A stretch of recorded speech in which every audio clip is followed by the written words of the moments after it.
This is Mobile Network Comparison, and welcome to our review of the Zopo ZP980. It comes with a powerful quad-core 1.2 GHz A7 CPU. There's a massive 5-inch Full HD display. It also has a front-facing camera, as well as a 13-megapixel camera with LED flash on the back. And it's running an English version of Android Jelly Bean 4.2.1. Not only does it pack impressive specs, but it's also a great looking handset by any measure. It has lovely rounded corners, no sharp edges, and a tiny front bezel.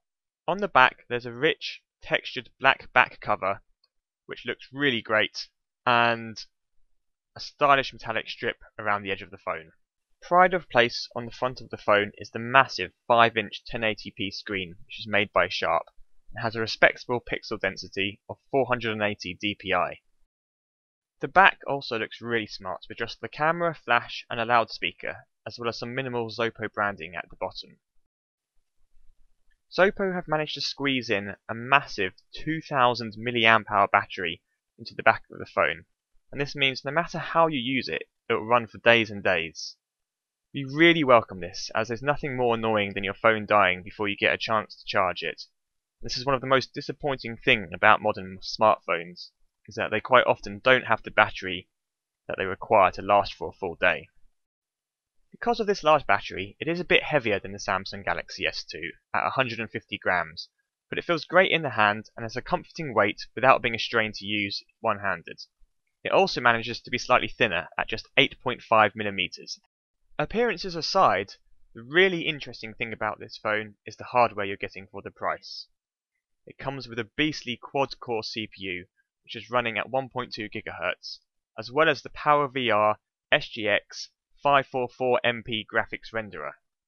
This is running OpenGL 2.0 and powers the whole of the impressive display. It also comes with a full 1GB of RAM, and it's even possible to get an Ultimate Edition of the phone with an A7 CPU running at 1.5 GHz instead of 1.2 GHz, and also with 2GB of RAM instead of just 1GB. However, we found that the power of the standard version was more than adequate. In fact, its benchmark scores were particularly impressive, and it handled 3D graphics at the full 1080p HD resolution with absolute ease. The ZP980 got an Antutu benchmark score of almost 13,000, which puts it far ahead of the Samsung Galaxy S2, especially with regard to processor performance. Unsurprisingly, therefore, our gaming tests also showed that it's more than adequate to handle rendering 3D graphics at high frame rates. When playing Temple Run, everything runs smoothly, and it looks really fantastic on the massive 5-inch screen. All the games we tried, no matter how graphically intense they were, ran completely fine on the Zopo phone. We went for a version of the phone with just 4GB of internal storage, although you can get one with a 32GB internal SD card, and of course you can add your own external SD card as well. Jelly Bean is so good right now that we wouldn't want the phone to be running any other version or any earlier version of Android. Thankfully, the Zopo comes with Jelly Bean 4.2.1 and has working versions of Google apps such as Google Now.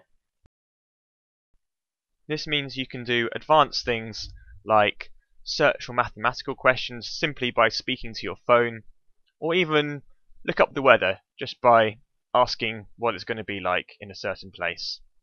So here we've got the weather for London coming up with Google Now, and you can just scroll through the different days and different times of the day to see if it's going to be hot or cold, sunny or rainy. We also tried lots of video apps on the phone such as YouTube, Netflix and of course iPlayer. It runs smoothly and cleanly, and of course looks absolutely gorgeous on the full HD display. Looking at the phone's photographic capabilities, the main camera, as mentioned before, is a 12.6 megapixel behemoth, which comes with an LED flash. It's also capable of taking full 720p videos, but as seems to be quite common with these cheaper smartphone cameras, it's quite poor in low light, and outdoors it suffers from wind noise, tends to overexpose highlights, and also displays some kind of annoying autofocus issues when panning around certain scenes. However, the back camera produces great results in daytime conditions and has an amazingly fast shutter speed. Only when you zoom in way past the 100% pixel range will you find that detail starts to suffer and the photos start appearing a bit pastely. The front camera is advertised as being 3 megapixels, but is actually very decent and produces interpolated 8 megapixel images that compare really favourably with those from the back camera. Admittedly, there is a lack of saturation, worse dynamic range and poor white balancing, but the photos are certainly very usable, and it's great for video calling.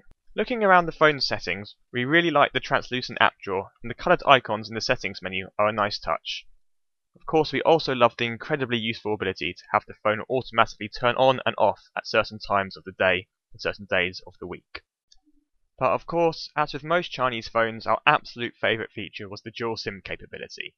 The functionality is really flexible and can be easily customized through the powerful options menus. Basically, the phone comes with 2 SIM slots at the back. The first is for a micro SIM, and the second takes a full-size SIM. You just insert it in the opposite direction. Both slots are 3G capable, and being able to have 2 SIMs in one phone with one shared contact list and inbox is a real lifesaver in all sorts of scenarios. For example, for business users who want a second line for work, or for people who want to get cheap data rates when roaming abroad. Apart from the touchscreen, the phone is controlled by 3 soft buttons that are very responsive, although their backlighting could be a bit brighter. Overall, we think this is a fantastic bargain. The Zopo looks and feels like a really premium device, and the massive 5-inch IPS touchscreen is an absolute joy to use. For the specs you're getting, this phone is worth at least twice as much as what you would pay for it, and we really love the fact it offers features sorely missing in its competitors, like the dual SIM and the half-decent battery life. If you want a high-end phone for a low price, we recommend the Zopo ZP980. This has been Mobile Network Comparison. Thanks for watching. Please leave your comments below and subscribe for more videos.